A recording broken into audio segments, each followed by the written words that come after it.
কুতুবদিয়া কক্সবাজার জেলার অন্তর্গত একটি দ্বীপ উপজেলা। নানা রকম বৈচিত্র্য পরিপূর্ণ এই দ্বীপটির আয়তন প্রায় 216 বর্গ কিলোমিটার। এই দ্বীপ খুবই অসাধারণ বৈচিত্র্যপূর্ণ একটি দ্বীপ।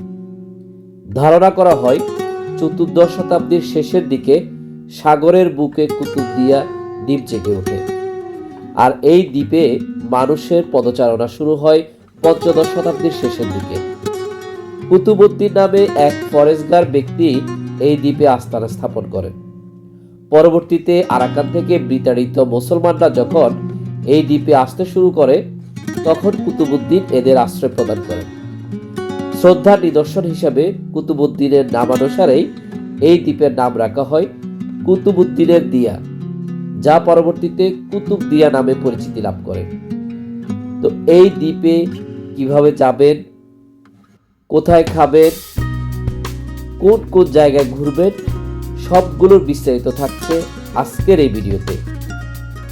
দর্শক, ভিডিওর শুরুতে আমরা আপনাদেরকে নিয়ে চলে যাব খুব সুন্দর একটি জায়গা, যেটি হলো বায়ু বিদ্যুৎ কেন্দ্র, যেটি বাংলাদেশের সবচেয়ে বড় বায়ু বিদ্যুৎ কেন্দ্র। বায়ু বিদ্যুৎ কেন্দ্র দেখা শেষ করে আমরা আপনাদেরকে নিয়ে যাব লবণের মাঠ। খুব সুন্দর একটি বায়ু বিদ্যুৎ কেন্দ্রের পাশেই অবস্থিত লবণ চাষের খুব সুন্দর কিছু মাঠ আমরা আপনাদেরকে দেখাবো। সেখান থেকে আমরা চলে যাব লাইট হাউস। লাইট হাউসটা দেখা শেষ করে দর্শক, আমরা আপনাদেরকে দেখাবো কুতুবদিয়ার সবচেয়ে সুন্দর, আকর্ষণীয়, পরিষ্কার একটি সি বিচ। যে সি বিচটা দেখলে আপনাদেরকে প্রাণটা অবশ্যই জুড়িয়ে যাবে। সেখান থেকে আমরা চলে যাব কুতুবদিয়ার সবচেয়ে সুন্দর, আকর্ষণীয় একটি জায়গা, যেটি হলো শুটকিপল্লী। সেখান থেকে আপনারা চাইলে খুব সহজে খুব সুন্দর, চমৎকার এবং ফ্রেশ শুটকি আপনাদের পরিবারের জন্য কিনে নিয়ে আসতে পারবেন। সেই জায়গাটির বিস্তারিত আপনাদের সাথে আজকের ভিডিওতে আমরা শেয়ার করব। দর্শক, সবশেষে যেটা আপনাদের সাথে শেয়ার করব সেটা হলো কুতুবদিয়ার সবচেয়ে ঐতিহাসিক একটি জায়গা, সেটি হলো বিখ্যাত মালেক শাহের মাজার। সেই মাজারটি আমরা আপনাদেরকে ঘুরে দেখাবো এবং সেই মাজারের বিস্তারিত আপনাদের সাথে শেয়ার করব। তো দর্শক, আর দেরি না করে চলেন শুরু করি কুতুবদিয়ার ব্লগ।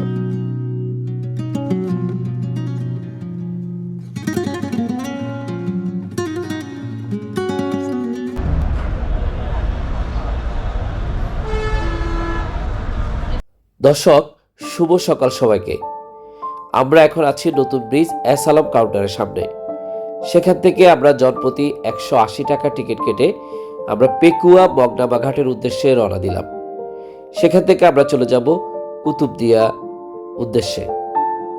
তো দর্শক, আমরা গাড়িতে ওঠা মাত্রই আমাদের গাড়ি ছেড়ে দিল।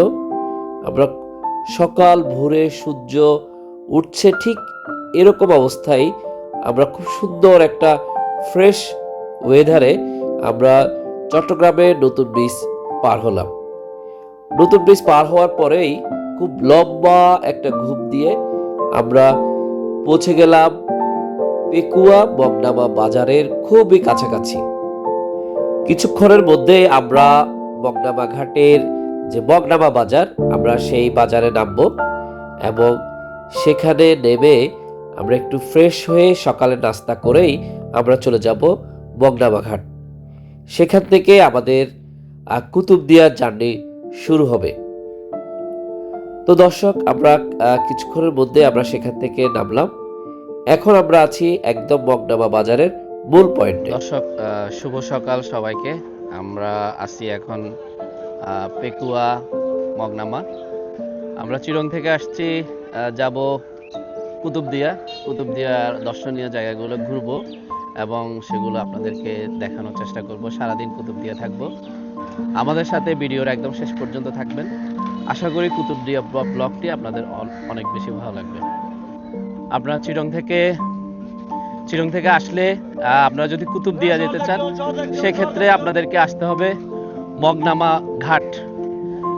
এটা হলো নতুন ব্রিজ থেকে এসালাম গাড়িতে আপনারা চলে আসতে পারবেন 180 টাকা করে। মগনামা ঘাটে। মগনামা ঘাট থেকে বোটে করে দেন আপনারা যাবেন কুতুবদিয়া। তো দর্শক, আজকের ট্যুরে বরাবরে আমার সাথে আছে 4 জন বড় বড় বিখ্যাত মানুষ। তার মধ্যে একজন এই যে আমার সাথে আছে, দেখতেছেন। তো দাদা, বলেন, আজকে তো আমরা সারাদিন কুতুবদিয়া থাকবো এবং কুতুবদিয়ার বিভিন্ন দর্শনীয় জায়গাগুলো আমরা ঘুরবো। তো কুতুবদিয়া সম্পর্কে এই আজকে সারাদিনের ট্যুরটা কেমন হবে সেটা সম্পর্কে একটু বলেন, শেয়ার করেন। কুতুবদিয়া আসলে অনেক প্রাচীন একটা জায়গা। এটা কক্সবাজারের কক্সবাজারের যে বঙ্গোপসাগরের উপকূল জুড়ে যেই ছোট বড় অনেকগুলো দ্বীপ ছড়িয়ে ছিটিয়ে আছে, তাদের মধ্যে সবচেয়ে পুরনো এই কুতুবদিয়া। এটার সাথে জড়িয়ে আছে অনেক ইতিহাস, অনেক গল্প। এখানকার মানুষ অনেক ইতিহাস ঐতিহ্যের সাথে জড়িত। তো আমরা, বিশেষ করে আমি প্রথমবারের মতো যাচ্ছি, দেখবো ঘুরে ফিরে মানে প্রাকৃতিক পরিবেশটা কেমন, ওখানকার মানুষের জীবনযাত্রা কেমন। আমরা কুতুবদিয়ার যে স্থানগুলো বিখ্যাত সেগুলো ঘুরে ফিরে দেখবো। আশা করি আজকের সারা দিনটা খুব দারুণ কিছু অভিজ্ঞতা হবে, সুন্দর কিছু গল্প, সুন্দর কিছু ছবি উপহার দিতে পারবো আপনাদেরকে। আশা করি বরাবরের মতোই লেটস গো উৎস আগে আপনার যে ধরনের ভিডিও বরাবর দেখে থাকেন, বিচিত্র সব ভিডিও বিভিন্ন স্থানের, বরাবরের মতো আরও একটা সুন্দর ভিডিও হতে যাচ্ছে এটি। অবশ্যই শুরু থেকে শেষ পর্যন্ত পাশে থাকবেন। Thank you. তো এই হলো মগনামা ঘাট। এটা একটু আপনাদেরকে দেখাই। এই যে দেখেন, এটাই হলো মগনামা ঘাট। আপনারা মগনামা বাজার নেমে এই মগনামা ঘাট থেকেই দেন আমরা চলে যাব কুতুবদিয়া। তো আপনাদেরকে চিরং থেকে আসলে চলে আসতে হবে যে মগনামা ঘাটে। মগনামা ঘাট থেকে দেন আমরা কুতুবদিয়ার অনেকগুলো পয়েন্টে আপনারা যেতে পারবেন, যে পয়েন্টে আপনারা যেতে চান। তো আমরা আমাদের কিছু রুট প্ল্যান আছে, আমরা সেই প্ল্যান অনুযায়ী যাব। সারাদিন অনেকগুলো জায়গা ঘুরবো, বায়ুবিদ্যুৎ কেন্দ্র, তারপর লাইট হাউস, তারপর হলো যে খুব সুন্দর একটা বিখ্যাত মাজার, লবণের মাঠ, অনেক কিছু দেখবো। সব কিছু আপনাদের সাথে শেয়ার করব। তো দর্শক, আমরা ঘাটে আসতে না আসতেই আমাদের যে বড়গুপ বাজার, সেটার আমরা একটি বোট পেয়ে গেলাম। আমরা বোট পেয়ে আমরা দেরি না করে আমরা আমাদের সেই ডেস্টিনেশনের বোটে আমরা উঠে পড়লাম। তো দর্শক, আমরা চলে আসলাম মগনামা ঘাটের বড়গুপ বাজারের যে বোট, সেই বোটে আমরা উঠে গেছি। তো দর্শক, এই যে কিছুক্ষণ পরে আমাদের বোটটা ছেড়ে দিবে বড়গুপ বাজারের উদ্দেশ্যে। আর আমাদের সাথে আছে আমাদের সবচেয়ে বড় লিডার, আমাদের লিডারের লিডার, গুরুর গুরু, আমাদের মামুন ভাই। মামুন ভাই, কিছু বলেন, কিছু বলেন। দর্শক, বোটে ওঠার কিছুক্ষণ পরেই আমাদের বোটটি ছেড়ে দিয়েছে কুতুবদিয়া বড়গুপ ঘাটের উদ্দেশ্যে। জনপ্রতি 30 টাকা ছিল এই ভাড়া।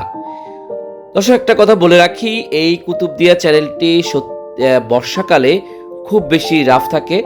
আপনারা চেষ্টা করবেন বর্ষাকালে এই চ্যানেলটি একটু এড়িয়ে চলার। তবে একটি সুখবর আছে, কিছুদিন আগেই আমার ভিডিওটা রেডি হওয়ার 2-1 দিন আগেই আমরা জানতে পেরেছি যে কুতুবদিয়া চ্যানেলে অলরেডি একটি সি ট্রাক উদ্বোধন করা হয়েছে। তো সেক্ষেত্রে হয়তো এই ঝুঁকি থাকার সম্ভাবনা এখন খুবই কম। তারপরও আপনারা বর্ষাকালে একটু খবর নিয়ে তারপরে এই চ্যানেলটি পাড়ি দেওয়ার চেষ্টা করবেন এবং কুতুবদিয়াটা ঘুরতে আসবেন। তবে শীতকালটা খুব বেশি নিরাপদ আপনাদের এই চ্যানেলটি পার হওয়ার জন্য এবং কুতুবদিয়া ভ্রমণের জন্য। তো কিছুক্ষণের মধ্যেই 25 থেকে 30 মিনিট চলার পরে আমরা চলে আসি কুতুবদিয়া বড়গুপ ঘাটে, এবং বড়গুপ ঘাটে এসে আমরা সেখান থেকে নেমে যাই এবং আমরা কুতুবদিয়াতে পা রাখি। দর্শক, সত্যি খুবই এক্সাইটেড ছিলাম।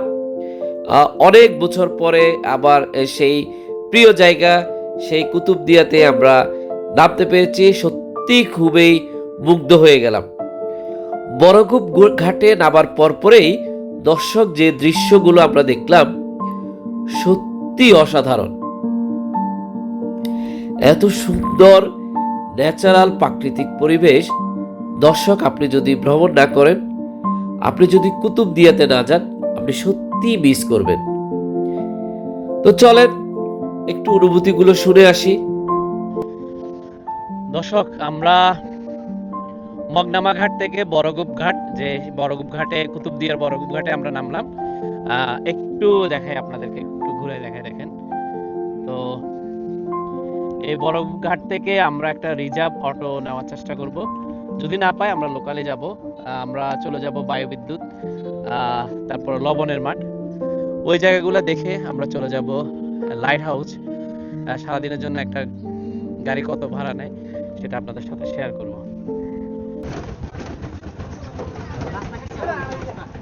তো দর্শক, আমরা কুতুবদিয়া বড়গুপ বাজার থেকে আমরা সারাদিনের জন্য একটা অটো ভাড়া করে নিছি।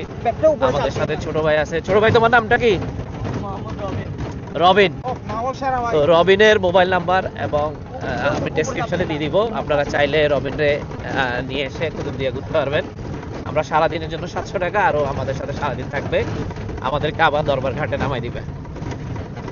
তো আমরা এখন বায়ুবিদ্যুতের উদ্দেশ্যে রওনা দিলাম, সেখানে থাকবো, দেন বাকি স্পটগুলোতে যাব। আমাদের সাথে একদম থাকেন সারাদিন। কিছুটা পথ আসার পরেই আমাদের চোখে পড়ল খুব সুন্দর একটি জায়গা, যেখানে লেখা আছে আই লাভ কুতুবদিয়া। সত্যি এই জায়গাটা খুবই অসাধারণ একটা জায়গা ছিল এবং খুব সুন্দর ছিল। আমরা সেখানে কিছুক্ষণ ফটো সেশন করি।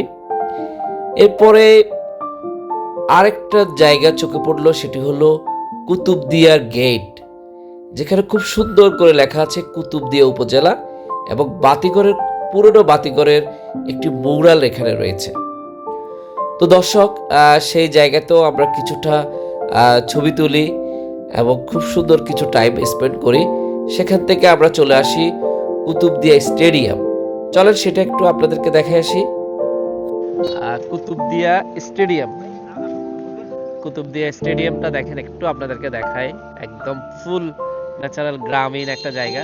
দেখেন, এটা হলো কুতুবদিয়া স্টেডিয়াম। আমরা এখন যাচ্ছি বায়ুবিদ্যুৎ যাওয়ার পথেই পরে হলো কুতুবদিয়া স্টেডিয়াম। দেখেন এই স্টেডিয়ামটা দেখেন, এখনো এখানে খেলাধুলা হয়। খুব সুন্দর একটা গ্যালারি। তারপরে হলো এই যে এখানে দেখেন, অনেক সুন্দর। তো চলেন একটু উপর থেকেও আপনাদেরকে একটু দেখাই। কুতুবদিয়া স্টেডিয়াম আছি আমরা এখন। কুতুবদিয়া স্টেডিয়ামে আমরা যাচ্ছি বায়ুবিদ্যুৎ কেন্দ্র। স্টেডিয়ামটি উপজেলা মিনি স্টেডিয়াম।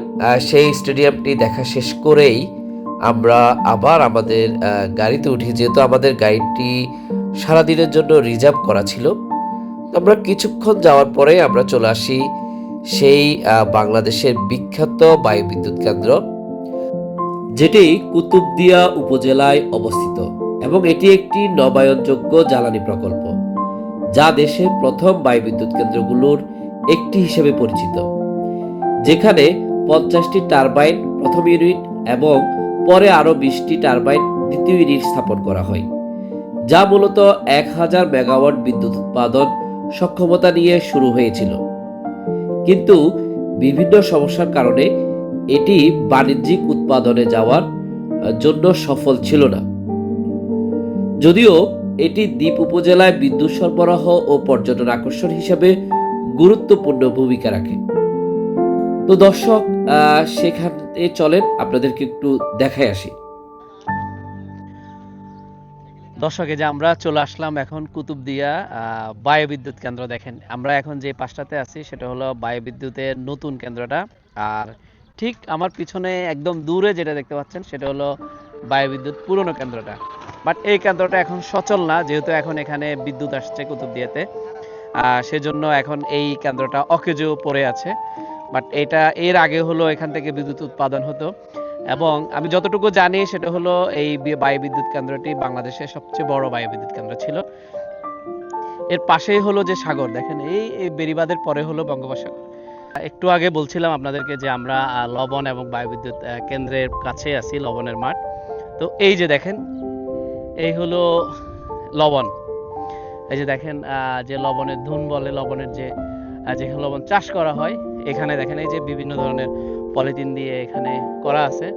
তো সেই লবণের মাঠে, একদম লবণের কাছে চলে আসছি। এই লবণগুলো আমরা খাই, শহরে যাই, পিউরিফাই হয়, বাট ওনাদের পরিশ্রমটা অনেক বেশি। এখানে লবণ চাষের এখানে একজন ভাই আছে। ভাই একটু আসেন, একটু কথা বলি, আসেন না। একটু আসেন। তো ওনারা অনেক পরিশ্রম করে আমাদের জন্য, করে আমাদেরকে শহরে লবণ পাঠায়। তোমার নাম কি? কায়ুম। এই যে এখানে কায়ুম আছে আমাদের সাথে। এখানে অনেক ধরনের লবণ চাষ হয়। এটা এটা এটা কোন ধরনের লবণ? এটা দানা লবণ। আচ্ছা, আরো আর আর কি কি লবণ আছে? লবণের নামগুলো একটু বলো তো। চিনি দানা আছে, সব ধরনের লাগে আছে, আহ, বিভিন্ন ধরনের। চিনি দানা আছে, আর বিভিন্ন ধরনের লবণ আছে না? আচ্ছা, তো একটা লবণ করতে এখানে কতদিন লাগে? এই একটা লবণ হয়ে আসতে, পানি থেকে লবণ হয়ে আসতে কতদিন লাগে? আগে 3-4 দিন লাগে। 3-4 দিন লাগে। আচ্ছা, প্রথমে পানিগুলো আসে, এরপরে হলো বাকি আস্তে আস্তে আস্তে আস্তে তোমরা এগুলা ইয়ে করো, শুকাও, তারপরে হলো লবণটা হয় না? তোমার তোমার নাম কি? খাইয়েন কায়ুম। তোমার বাড়ি কোথায়? তাহলে স্যার। আবলসচর। আচ্ছা, এর পাশেই তো সাগর না? তো এখানে তুমি কি মজুরি হিসাবে কাজ করো নাকি কিভাবে কাজ করো? মজুরি হিসাবে। দিন কত? দিনে 4 মাস রাইলে থাকে 45,000। 45,000। কত কয় মাসে 45,000? 6 মাসে। 6 মাসে 45,000 টাকা। তো দর্শক, এই যে দেখেন, 6 মাসে 45,000 টাকার বিনিময়ে সে এখানে চাকরি করে। 6 মাস পরে সেই টাকাগুলো পায়, এবং মাঝে মাঝে দরকার হলে পায়। এই যে দেখেন, এখানে লবণের মাঠটা কত সুন্দর করে এখানে দেখেন। এই যে পানি আসার জন্য দেখেন, এখানে ছোট ছোট ছোট ছোট ছোট ছোট এই ইয়াকে দেওয়া আছে দেখেন এখানে। এই জায়গায় হলো এভাবেই লবণগুলো চাষ হয়, এইভাবে লবণগুলো আপনাদের কাছে যায়, আপনারা খান। তো আসলে চাষিদের কিন্তু অনেক কষ্ট। এই এই এই গাত্তাটাতে কি রাখছো? এখানে নুন রাখলাম, নুন ফেলাইছি। নুন ফালাইছো এখানে? নুন ফালাইছিলাম না, হ্যাঁ। বিক্রি ফেলাইছি।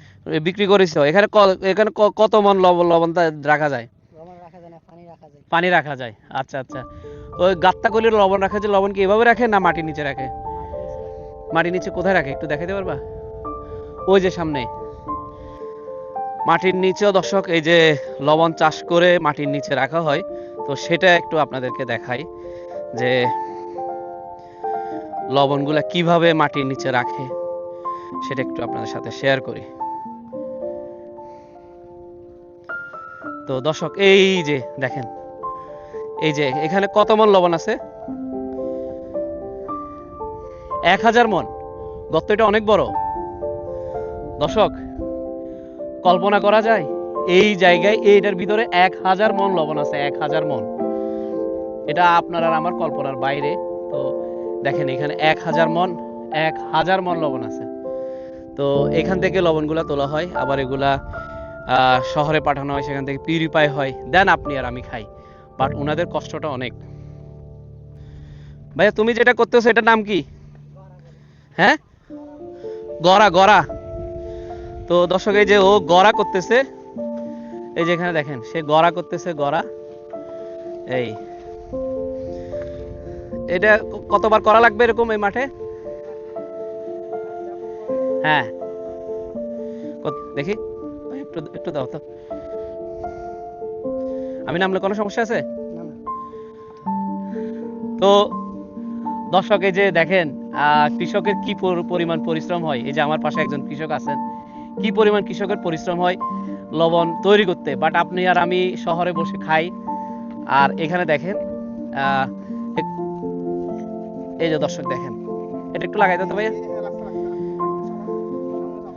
হ্যাঁ, তো দর্শক, এই এই যে কি পরিমাণ কৃষকের পরিশ্রম হয়, এটাকে বলে গড়া। এই গড়া করার পরে দেন এখানে হলো পানি আসবে, পলিথিন দেওয়া হবে, পানি আসবে, পানি আসার পরে দেন সেখান থেকে লবণ চাষ হবে। তো এভাবেই হলো কৃষকের এক একটা পণ্য, এক একটা প্রোডাক্ট এভাবে তৈরি হয়। বাট আপনি আর আমি খুব সহজে প্যাকেটজাত লবণ পেয়ে যাই শহরে খুব ইজিলি, 20 টাকা 30 টাকায় 1 কেজি লবণ, 20 টাকা 25 টাকা। বাট কৃষকের কষ্ট অনেক বেশি। তো আমরা যাই করি, আমরা কৃষককে ন্যায্য মূল্য দেওয়ার চেষ্টা করব সব সময়।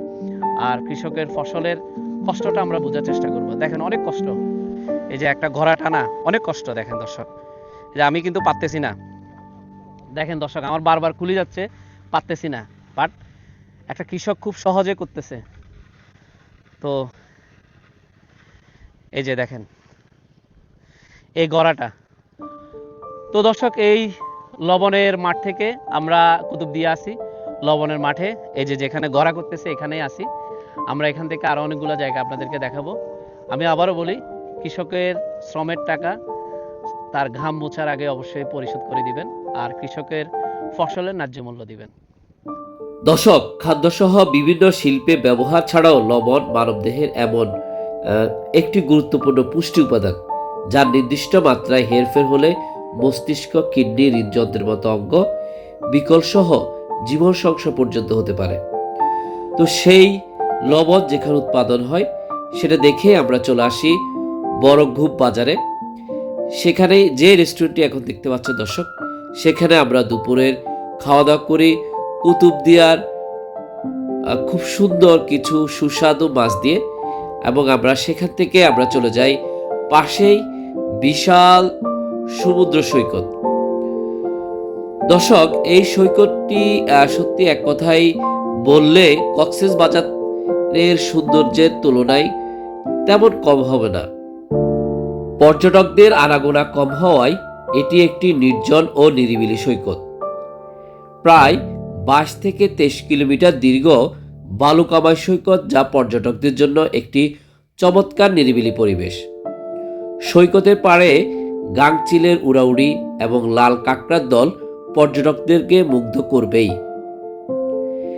পড়ন্ত বিকেলে সূর্যাস্তের মনোরম দৃশ্য দেখার জন্য এটি অন্যতম একটি সেরা জায়গা। এই সুন্দর জায়গায় আসার জন্য আপনাকে বাংলাদেশের যে কোনো জায়গা থেকে আপনাকে চলে আসতে হবে চট্টগ্রামের নতুন ব্রিজে। সেখান থেকে আপনাকে মগনামা ঘাটের উদ্দেশ্যে রওনা দিতে হবে এসালম বাস অথবা অন্য যে কোনো বাসে। আপনি মগনামা ঘাট থেকে বোটে করে জনপ্রতি 30 টাকায় চলে আসতে হবে বরগুপ বাজার। বরগুপ বাজারের পাশেই রয়েছে এই বিশাল সুন্দর শান্ত নিরিবিলি সমুদ্র সৈকত, যার পাশে রয়েছে বিশাল ঝাউবন, যেটি দর্শক আপনাকে মুগ্ধ করবেই। সূর্যাস্তের দৃশ্য দেখার পাশাপাশি এখানে আপনি দেখতে পারবেন ঐতিহাসিক, খুব পাশেই ঐতিহাসিক একটি বাতিঘর। তো দর্শক, সি বিচটি আমাদের দেখা শেষ। আমরা এখন আপনাদেরকে নিয়ে যাব সেই ঐতিহাসিক বাতিঘরে। সেই বাতিঘরটা আমরা ঘুরবো এবং আপনাদেরকে বাতিঘরের বিস্তারিত আপনাদের সাথে শেয়ার করব। চলেন আমাদের সাথে বাতিঘর পর্যন্ত চলেন। দর্শক, আমরা কুতুবদিয়া বাতিঘর সম্পর্কে একটু জেনে আসি। কুতুবদিয়া বাতিঘর বাংলাদেশের কক্সবাজার জেলার কুতুবদিয়া দ্বীপে অবস্থিত। 1846 সালে ব্রিটিশ আমলে নির্মিত হয় এই বাতিঘরটি। বঙ্গোপসাগরে জাহাজ চলাচলের পথ নির্দেশনায় এটি 100 বছরের বেশি সময় ধরে গুরুত্বপূর্ণ ভূমিকা পালন করে আসছে। বঙ্গোপসাগরের ভাঙনে মূল পুরনো বাতিঘরটি সমুদ্রে বিলীন হলেও বর্তমানের আধুনিক বাতিঘরটি নাবিকদের আলো দেখিয়ে সাহায্য করছে। এটি কক্সবাজারের কুতুবদিয়া দ্বীপের দক্ষিণ ধুরুং ইউনিয়নের আলিফুকির ডেল এলাকায় অবস্থিত। দর্শক, আমরা চলে আসলাম কুতুবদিয়া যে লাইট হাউস বাতিঘর, সেই বাতিঘরের সামনে চলে আসলাম, যেটি হলো সাগরের যে জাহাজগুলা আসে সেই জাহাজগুলার দিক নির্দেশনার জন্য এই বাতিঘরটি তৈরি করা হয়েছে। এখানে পুরনো একটি বাতিঘর ছিল, সেই বাতিঘরটি এখন ভেঙে গেছে, বাট ভাটার সময় সেটার একটু মাথাটা দেখা যায়। আর এখন যেটি দেখতে পাচ্ছেন সেটি হলো নতুন বাতিঘর। নতুন বাতিঘর তৈরি করা হয়েছে এখানে। তো একটু সাগরের দিক থেকে আপনাদেরকে বাতিঘরটা একটু দেখাবো। দর্শক, এই যে বাতিঘর, এই লাইট হাউস দেখেন, এখানে লাইট হাউসটা রাতের বেলা এখানে বাতিটা জ্বলে এবং যে সাগর থেকে যে নাবিকরা আছে তারা হলো এখানে দিক নির্দেশনা পায় এই বাতিঘরের এই লাইটের কারণেই। তো এই হলো বাতিঘর। সেই বাতিঘরের সামনেই দর্শক আমরা চলে আসছি, সেটা আপনাদেরকে দেখানোর জন্য আসছি। আর জায়গাটা আপনাদেরকে ঘুরে দেখাচ্ছি, পুরো কুতুবদিয়াটা আপনাদেরকে দেখাচ্ছি। আশা করি আপনাদের ভিডিওটি ভালো লাগতেছে। এবং লাস্ট আরও একটা স্পট মালেক শাহের মাজার, সেই মাজারটাও দেখাই আমরা আজকের ভিডিওটা শেষ করব। তো আমরা আছি এই যে একদম লাইট হাউসের কাছেই, কুতুবদিয়া লাইট হাউস। চলেন এর আশপাশটা একটু ঘুরাই দেখাই আপনাদেরকে।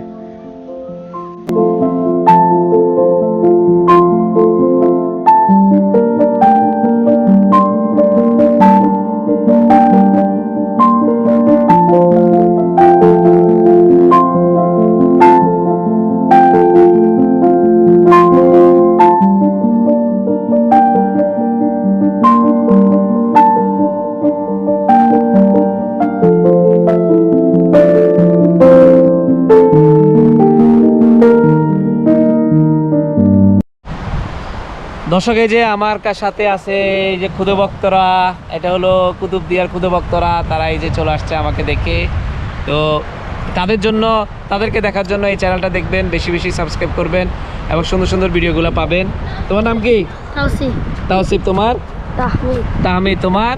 তাফসান। তাফসান। তোমার? মাহির। মাহির। এই যে দেখেন এখানে সব আমার ক্ষুদে ভক্তরা চলে আসছে। তো ভালো থাকবে কেমন? হ্যাঁ, ওকে। লাইট হাউসটা দেখা শেষ করছি আমরা। এখন পাশে একটা মেবি একটা শুটকি পল্লী আছে, তো সেটা দেখি যদি আপনাদেরকে একটু দেখাতে পারি। দর্শক আর লাইট হাউস দেখা শেষ করে আমরা চলে যাই কৈয়ার বিল শুটকি পল্লী, যেটি ওয়াকিং ডিস্টেন্সেই, বাট যেহেতু আমাদের সাথে গাড়ি ছিল আমরা সেখানে আমাদের রিজার্ভ করা গাড়ি নিয়ে চলে যাই। তো চলেন একটু দেখাই আসি আপনাদেরকে। দর্শক চলে আসলাম কুতুবদিয়ার কৈয়ার বিল, খুবই নাম করা একটা ফেমাস একটা জায়গা। এখানে দেখেন এই যে ওনাদের যে ফেমাস যে শুটকি, এই যে পুরোটা শুটকি পল্লী, দেখেন এই জায়গাটা পুরোটা শুটকি পল্লী। এই যে এখান থেকে একদম এই দিকটা পুরোটা পর্যন্ত, আর এই সাইডে অনেক। তো এটাই হলো কৈয়ার বিল। এখানে বিভিন্ন জাতের শুটকি। ভাইয়া এই শুটকিটা কি? এটা কি? হ্যাঁ, বোলা শুটকি। বোলা মানে আমরা বলি ইসা মাছের শুটকি, এটা না? ইসা মাছের এটা, এটার মধ্যে কত ধরনের শুটকি হয়? বিভিন্ন বিভিন্ন রকমের নাকি? বড় বড় চিংড়ি, বড় বড় আছে, ছোট আছে, বিভিন্ন জাতের আছে। কি বলে এটা? সেঙ্গিসা। কেঙ্গিসা।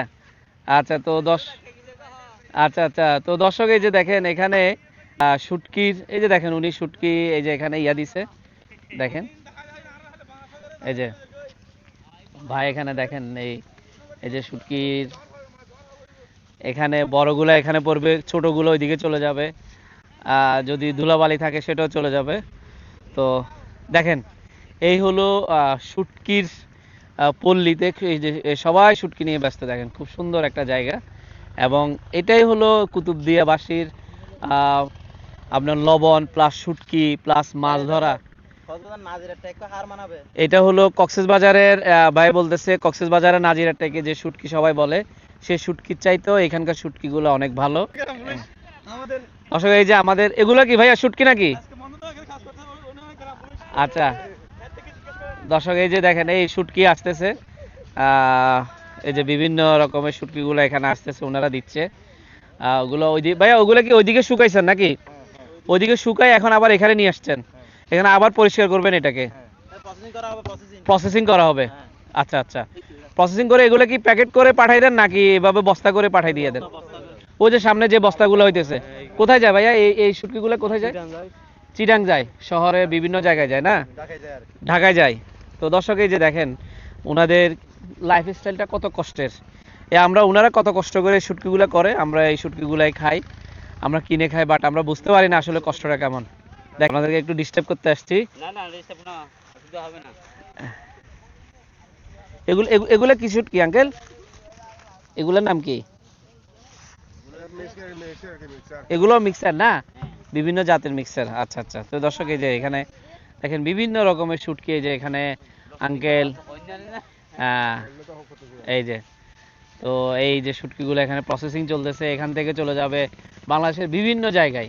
এই যে এখানে দেখেন ওনারা সাগরে যাচ্ছে, মাছ ধরতেছে, আনতেছে, মাছও আছে এখানে, শুটকি করতেছে, শুটকিগুলো সেল করতেছে। তো আসলে এখানকার মানুষের যে জীবন জীবিকা, তাদের যে দৈনন্দিন যে কাজকর্ম, এটা আসলে একদম সহজ না। আমরা শহর থেকে যেরকম খুব সহজ মনে করি, আসলে এত সহজ না। ওনারা অনেক কষ্ট করে আপনাদের জন্য এই যে সাগর থেকে মাছ ধরে নিয়ে আসে, তারপরে যে শুটকি বানায় আমাদের, যে রোদে পুড়ে ওনারা শুটকি করে এগুলা, সেই শুটকিগুলো আবার প্রসেসিং করে দেন আমাদেরকে, শহরে পাঠায়। তো আমরা শহরে খুব টাকা দিয়ে অল্প বাজারে গিয়ে আমরা পেয়ে যাই, বাট এই জিনিসগুলোর পিছনে অনেক শ্রম, অনেক পরিশ্রম আছে। সেই জিনিসগুলো দর্শক আপনাদেরকে দেখাচ্ছি। তো দর্শক এখানে আরো বিভিন্ন জাতের শুটকি বিভিন্ন উপায়ে এখানে প্রসেসিং করা হচ্ছে, সেগুলো আমরা কিছুক্ষণ একটু ঘুরে দেখলাম। ঘুরে দেখার পরেই আমরা এখান থেকে আমাদের লাস্ট যে ডেস্টিনেশন, সেটি হলো কুতুবদিয়া দরবার শরীফ, খুবই বিখ্যাত এবং ঐতিহাসিক একটি জায়গা। আমরা সেখানে যাচ্ছি এবং সেটির বিস্তারিত আমরা আপনাদের সাথে শেয়ার করব।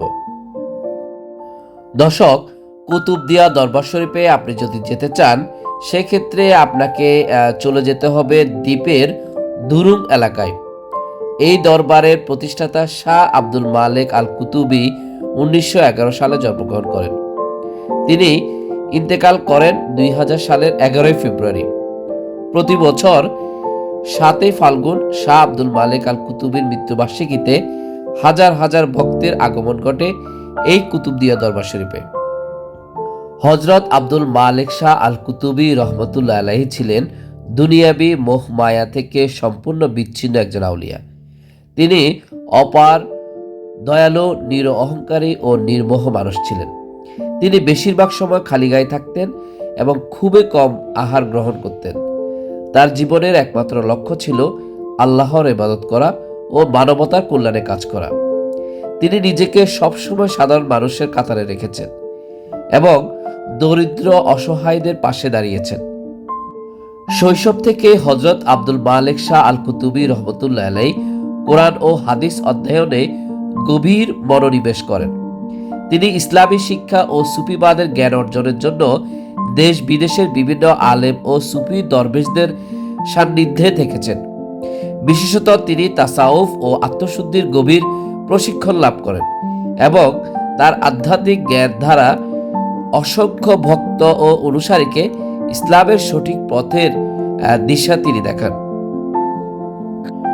হযরত আব্দুল মালেক শাহ আল কুতুবি রহমতুল্লাহ আলাইহির স্মরণে প্রতি বছর তার দরবার শরীফে এক বিশাল উরুসের আয়োজন করা হয়, যেখানে দেশ বিদেশ থেকে আগত ভক্তরা অংশগ্রহণ করেন। প্রতি বছর 18 ও 19 ফেব্রুয়ারি সেই উরুস শরীফ অনুষ্ঠিত হয়, কিন্তু এই বছর রমজান পড়ার কারণে জানুয়ারি মাসের এই 29 এবং 30 তারিখেই এই উরুসটি অনুষ্ঠিত হবে। 2 দিন ব্যাপী বিশাল মাহফিলে দেশ বরেণ্য ওলামায়ে কেরামগণ উপস্থিত থাকবেন এবং ওনারা তাফসির পেশ করবেন, ওয়াজ ও আধ্যাত্মিক আলোচনায় অংশগ্রহণ করবেন। এতে হাজার হাজার ধর্মপ্রাণ মুসলমান ইবাদত বন্দেগীতে লিপ্ত থাকবেন এবং আল্লাহর রহমত লাভের জন্য বিশেষ দোয়া করবেন। তবে শুধুমাত্র এই বার্ষিক উরুস শরীফে নয়, প্রতি আরবি মাসের 12 তারিখে বার্ষিক ফাতেহার আয়োজন করা হয়। এই দিনে কুতুব শরীফ দরবারে দেশ ও বিদেশে বিভিন্ন স্থান থেকে ভক্তবৃন্দ ছুটে আসেন। ফাতেহা শরীফ উপলক্ষে দরবারে কোরআন তেলাওয়াত করা হয়, জিকির, আসকার, মিলাদ মাহফিল ও বিশেষ দোয়া ও মুনাজাত অনুষ্ঠিত হয়। এতে অসংখ্য ধর্মপ্রাণ অংশগ্রহণ করেন, তাদের মানত পূরণ করেন, বারাকাত লাভের জন্য বিশেষ দোয়া করেন। তো দর্শক, আমরা সেই দরবার শরীফটা ঘুরে দেখি এবং এখানে যারা ভক্তরা আসেন তাদের জন্য এখানে বিশেষ মেহমানদারির ব্যবস্থা রয়েছে। আমরা সেই মেহমানদারিতে অংশগ্রহণ করি। চলেন সেটি আপনাদের সাথে একটু বিস্তারিত শেয়ার করে আসি।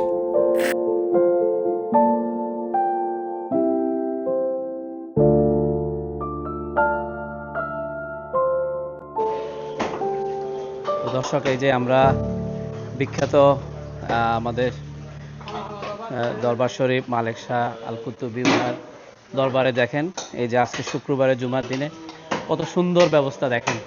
এই যে এখানে কাটাকাটি হচ্ছে, রেডি হচ্ছে, আর এই জায়গায় দেখেন মেহমানদের জন্য এখানে ব্যবস্থা আছে। তো এই যে এখানে বড় বড় ডেকচিতে রান্না হচ্ছে, দেখেন ডেকচিগুলোতে রান্না হচ্ছে, এদিকেও রান্না হচ্ছে। তো বিভিন্ন জায়গায় বড় বড় চুলাতে এই রান্না চলতেছে। তো দেখি আমরা সেখানকার শরীক হব, আমরা সেখানে দেখি এই এত বড় মেহমানদারিতে আমরা দেখি অংশগ্রহণ করব। দর্শক, এই যে দেখেন এখানে বিভিন্ন আইটেম দেওয়া হয়েছে। আমরা মালেক শাহ দরবার হুজুরের দরবার শরীফে আছি, এখানে মেহমানদারি গ্রহণ করতেছি। তো এখান থেকে আমরা আবার চিটার উদ্দেশ্যে রওনা দেব। দর্শক, দরবার শরীফে আমরা মুরগির মাংস, মোলা দিয়ে বিভিন্ন সবজির সাথে খুব সুন্দর একটা সুস্বাদু খাবার খেয়ে আমরা দরবার ঘাটের উদ্দেশ্যে রওনা দিলাম। তো দর্শক, শুভ সন্ধ্যা সবাইকে। আমরা আজকে সারাদিন কুতুবদিয়ার অনেকগুলো জায়গা আমরা ঘুরছি এবং সবগুলো প্লেস আপনাদেরকে দেখানোর চেষ্টা করছি। এখন আছি দরবার শরীফ যে ঘাট, সেই দরবার শরীফ ঘাটে আছি। আমরা কিছুক্ষণ এখান থেকে এখন চিটাগংয়ের উদ্দেশ্যে রওনা দিব। তো সারাদিনের ভিডিওটি যদি আপনাদের ভালো লাগে, ভিডিও থেকে যদি আপনারা সামান্যতম ইনফরমেশন পান, তাহলে অবশ্যই, আর আপনি যদি আমার চ্যানেলে নতুন হয়ে থাকেন, অবশ্যই প্লিজ আমার চ্যানেলটি সাবস্ক্রাইব করবেন, আর আমার ভিডিওতে লাইক, কমেন্ট এবং শেয়ার করবেন। আর আমাকে কমেন্টস করে জানাবেন যে এই ভিডিওটি আপনাদের কেমন লেগেছে। পাশাপাশি বাংলাদেশের অন্য কোন জেলার কোন স্থানের ভিডিওটা দেখতে চান সেটা আমাকে জানাবেন, আমি আপনাদেরকে দেখানোর চেষ্টা করব। তো কুতুবদিয়া থেকে বিদায় নিচ্ছি। সবাই ভালো থাকবেন, সুস্থ থাকবেন। আল্লাহ হাফেজ।